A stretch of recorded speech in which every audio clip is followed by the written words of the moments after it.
Hello, hello, hello everybody. It's your hostess, Madam Hellfire, and somehow I've managed to get a Halloween video out for you all. This one is going to be a little bit different than what I normally do when it comes to movie reviews / reactions, so please bear in mind that this is not going to be as fleshed out or put together as usual. So last night on October 26th, I went with my husband to go see the Five Nights at Freddy's movie because he's become absolutely obsessed with the series. Books, anything theory related, games, you name it.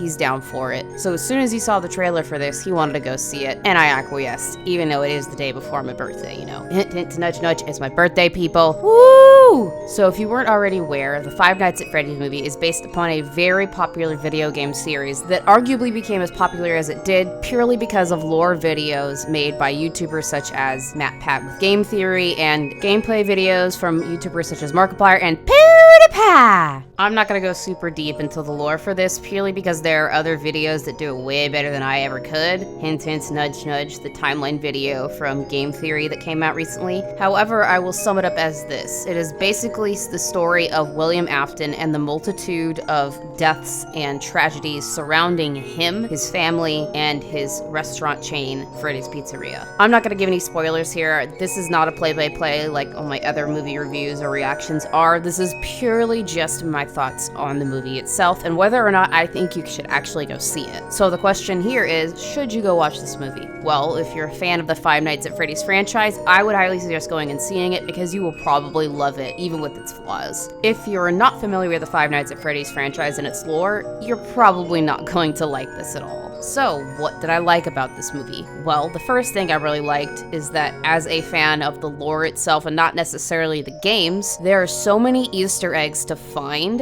that my husband and I would get so excited whenever we noticed something new. The casting was also pretty spot on, and I very much enjoyed how the actors portrayed their characters, specifically Matthew Lillard as William Afton. The way he played him was very reminiscent of Stewart in Scream, and that was chef's kiss. I also very much enjoyed Elizabeth Lail's performance as Vanessa. She looked so much like her from the games that it was eerie. I also found Josh Hutcherson's portrayal of Mike Schmidt to be very believable. I bought that he was a bit of a nutcase because of a traumatizing past. What was equally believable to me was the relationship between Mike and his little sister Abby, played by Piper Rubio, because it was the older sibling that's trying to do right by the younger one, and the younger one just being a big snot-nosed brat most of the time, even though they really love their older sibling. I also kind of liked that it was a really campy movie instead of just being full-blown horror. However, it is not lost on me that that is also to this movie's detriment. With that, I'll get into what I didn't like about this movie. I was not a fan of the campiness in regards to how the animatronics were portrayed. Looking at the games and how scary those things can be,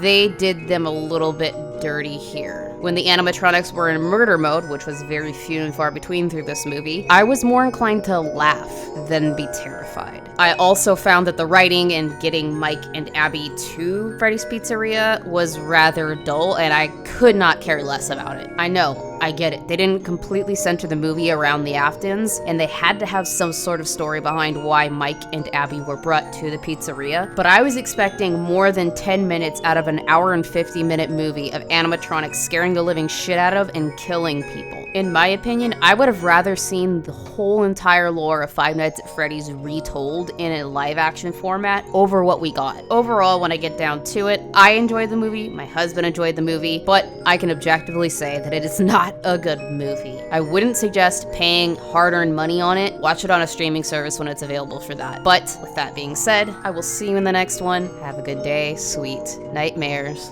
I wanted to take this time to thank my Patreons and channel members. Your support is so greatly appreciated, and I can't thank you enough. If you'd like to become a Patreon, there is a link in the description below, and if you'd like to become a channel member, just go ahead and click that join button and join the Truth Sleuths and Horror Hounds.